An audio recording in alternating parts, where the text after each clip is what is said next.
warahmatullahi wabarakatuh. Salam sejahtera bagi kita semua. Perkenalkan, kami dari kelompok 3 Bioteknologi akan mempresentasikan hasil kerja kelompok kami dengan judul Bioteknologi dalam Budidaya Ikan. Sebelum masuk ke dalam materi yang akan kami jelaskan, izinkan saya untuk memperkenalkan diri. Perkenalkan, saya Almira Fidela Nurhemina dengan 8 rekan saya, Aziza Putri Maharadi, Audi Silvi Ahmada, Ahmad Amar Fatoni, Irma Madonna, Ramih Mayunita, Febriani Anita Sari, Lia Agustina, dan Salwa Sabita. Adapun topik pembahasan kali ini ialah yang pertama budidaya ikan, yang kedua perbaikan mutu genetik, yang ketiga perbaikan genetik pada tingkat molekuler, yang keempat proses perkawinan alami, yang kelima ginogenesis mitosis, yang keenam ginogenesis meiosis, yang ketujuh prosedur kerja ginogenesis mitosis, dan yang terakhir prosedur kerja ginogenesis meiosis. Di sini saya akan menjelaskan tentang budidaya ikan.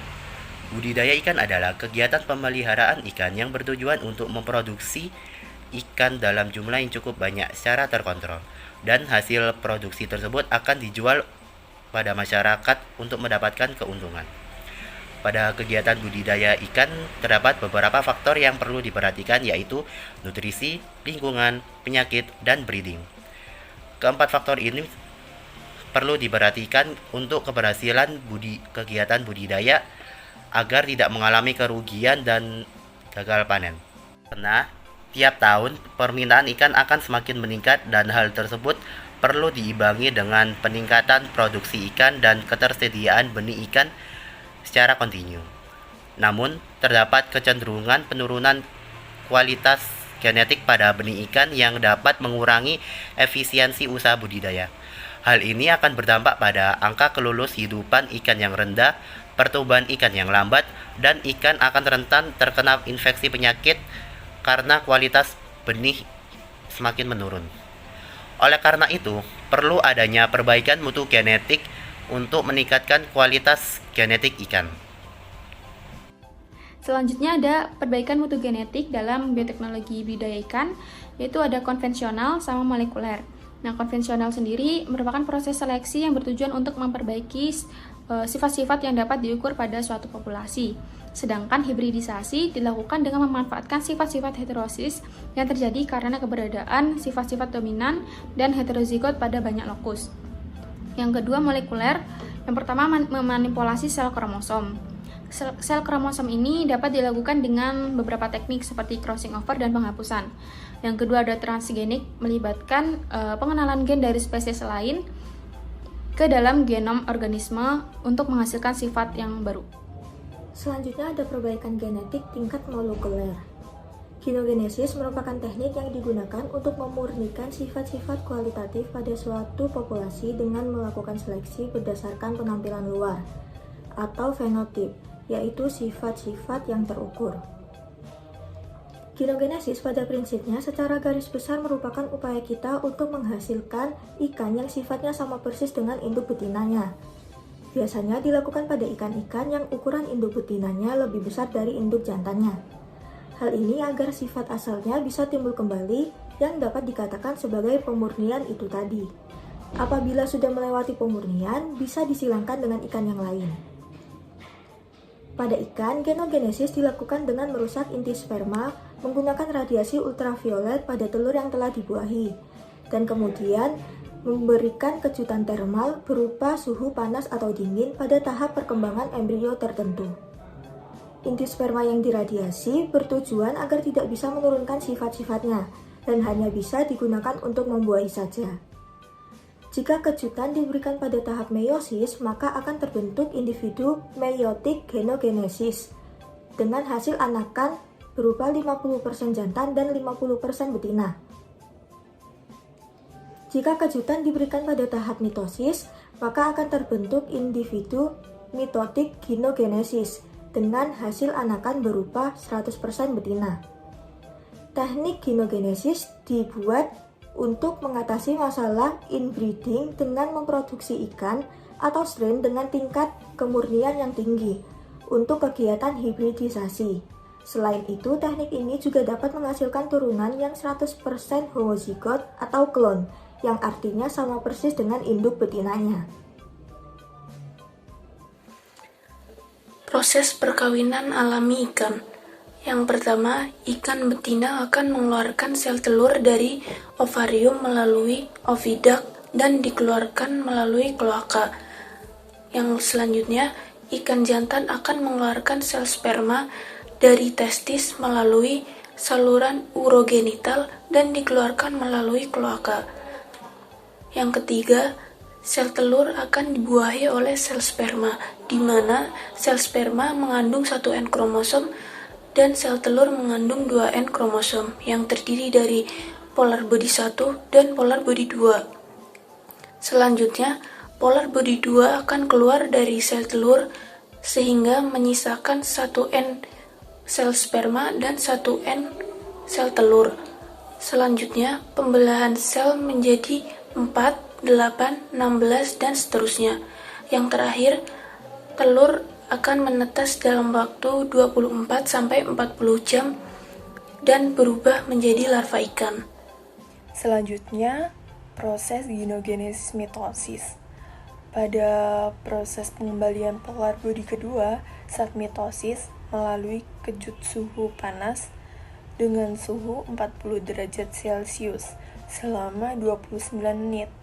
Kemudian, sel telur yang telah dibuahi oleh sperma akan diradiasi oleh sinar UV selama 9 menit. Selanjutnya, mengandung 2 sel kromosom pada sel yang mengalami pembelahan pada body polar kedua sehingga mengalami sisa 1 kromosom. Pada proses mitosis ini akan diploidasi pada sel tersebut. Baik, selanjutnya ada ginogenesis meiosis. Nah, dari kata meiosis ini kita bisa mengidentifikasi bahwa ginogenesis ini terjadi di sel kelamin ikan. Untuk tahapannya sendiri, yang pertama, sel telur akan bersifat 2N, di mana terdiri dari polar body 1 dan polar body 2, sedangkan sel sperma telah diradiasi menggunakan sinar ultraviolet. Nah, proses radiasi ini bertujuan untuk merusak materi genetik yang dibawa oleh sel sperma, namun tetap dapat memungkinkan sel sperma ini hidup dan membuahi si sel telur. Nah, apabila sel sperma membuahi sel telur, maka yang terjadi adalah seperti pada gambar kedua, yaitu polar body kedua akan keluar dari sel telur sehingga dihasilkan telur yang bersifat N seperti pada gambar ketiga. Namun, diploidisasi tetap dapat terjadi dengan cara mengembalikan polar body kedua pada tahap dosis 2 dengan bantuan kejutan suhu panas sehingga dapat dihasilkan telur yang bersifat 2N seperti pada gambar keempat. Nah, selanjutnya telur yang bersifat 2N ini akan mengalami pembelahan kembali seperti pada gambar kelima hingga nantinya ia siap untuk menetas menjadi larva ikan.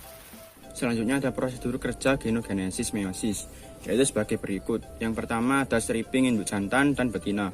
Pada tahap ini, induk jantan dan betina harus dipersiapkan untuk diambil sel-sel germinalnya. Stripping dilakukan dengan mengambil jaringan gonad dari kedua jenis kelamin dan memisahkan sel-sel germinal dari jaringan lainnya. Yang kedua ada pengenceran sperma dengan N-avis. Perbandingannya adalah 1:10. Setelah sperma diambil dari induk jantan, sperma akan dicampur dengan N-avis atau natrium fluorida untuk melindungi kromosom dari kerusakan dan untuk menjaga kestabilan osmotik. Yang selanjutnya ada radiasi dengan sinar UV selama 9 menit. Ini akan digunakan untuk merusak DNA pada sel sperma. Hal ini dilakukan untuk mencegah pembentukan zigot sehingga hanya kromosom dari induk betina yang akan diwariskan. Yang keempat ada fertilisasi, yaitu menunggu selama 30 menit. Setelah proses radiasi, sel sperma akan digunakan untuk membuahi sel telur yang diambil dari induk betina. Waktu tunggu 30 menit diperlukan agar sperma dan sel telur dapat bersatu membentuk zigot. Yang kelima ada pemberian kejut suhu panas dengan suhu air 40 derajat selama 1,5 menit. Setelah zigot terbentuk, suhu lingkungan akan dinaikkan untuk memberikan kejutan panas pada zigot. Ini akan memicu proses aktivasi zigot dan memulai proses pembelahan sel. Yang terakhir ada penetasan. Setelah zigot diaktifasi, proses penetasan dimulai. Zigot akan tumbuh dan berkembang menjadi embrio, kemudian menetas menjadi individu baru. Mungkin itu saja prosedur kerja genogenesis meiosis yang bisa saya sampaikan. Selanjutnya yang terakhir adalah prosedur kerja dari genogenesis mitosis. Prosedur kerja genogenesis mitosis sebenarnya hampir sama dengan prosedur kerja genogenesis meiosis, namun perbedaannya ada pada setelah fertilisasi, yang dimana pada setelah fertilisasi pada meiosis hanya ditunggu sekitar 1-3 menit saja baru diberi suhu kejut panas. Sedangkan di genogenesis mitosis ditunggu selama 30 menit lalu diberi kejut suhu panas. Jadi gini prosedur kerjanya. Yang pertama adalah stripping induk jantan dan betina, yang dimana sel telur itu diambilnya gak bisa sewaktu-waktu atau ada waktu tertentu, tidak seperti sel jantan yang dapat diambil sewaktu-waktu. Yang kedua adalah pengenceran sperma dengan N-avis dengan perbandingan 1:10, yang dimana N-avis adalah larutan berupa cairan infus. Di sini yang satu adalah 1 mili sperma yang diencerkan dengan 10 mili larutan N-avis. Alasan diencerkan karena sel sperma itu kental ya, jadi harus diencerkan agar peluang untuk membuahi sel telur tersebut semakin besar.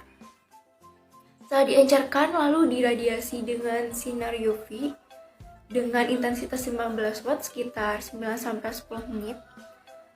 Setelah diradiasi, difertilisasi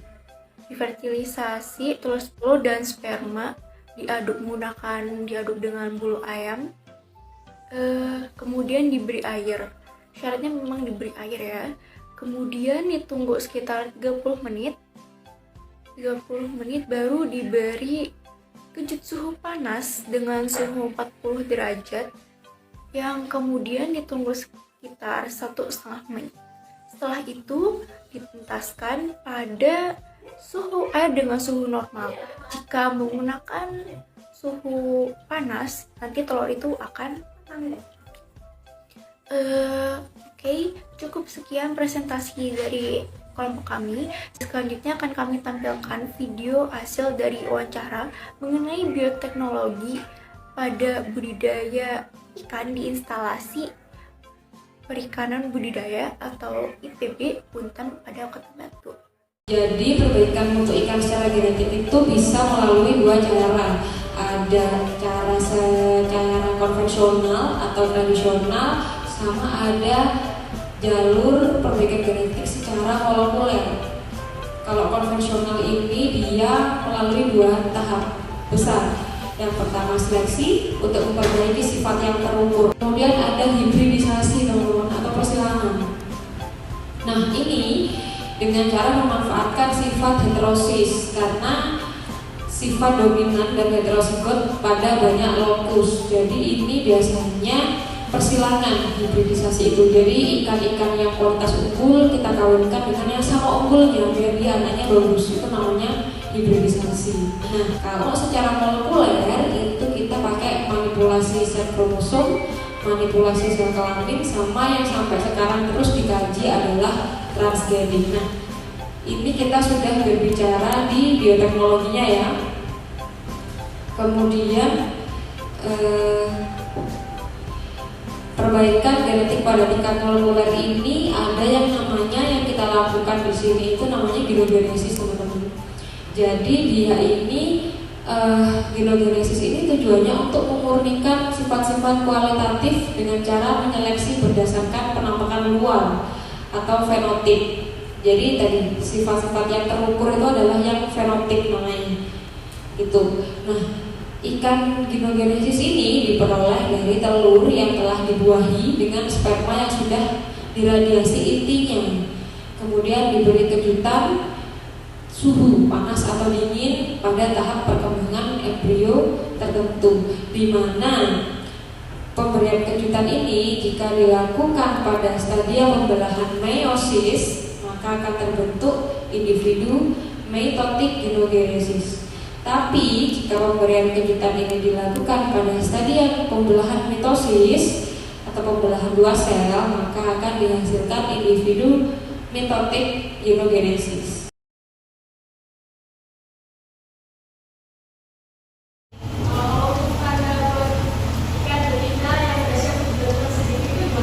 Oke, tanda untuk ikan betina yang sudah siap dilakukan stripping. Jadi ikan betina yang sudah siap untuk dilakukan stripping itu adalah ikan yang secara penampakan fisik itu dia lebih gendut daripada ikan jantan. Jadi ini adalah induk betina yang sudah siap di stripping. Ciri-cirinya gimana? Kalau sudah matang gonat itu biasanya dia ini lembek di bagian perutnya. Kalau masih keras dia berarti belum siap. Tapi kalau sudah matang gonat belum berarti dia bisa di stripping. Karena kalau dia nggak kepengen keluarin telur dia tidak akan keluar telurnya. Makanya biasanya ikan-ikan yang sudah siap di stripping itu adalah ikan-ikan yang suka naik ke atas kakaban. Naik ke atas kakaban, naik itu paling 2 kali naik tuh dia udah keluar telurnya, kita angkat, kita sudah bisa stripping gitu.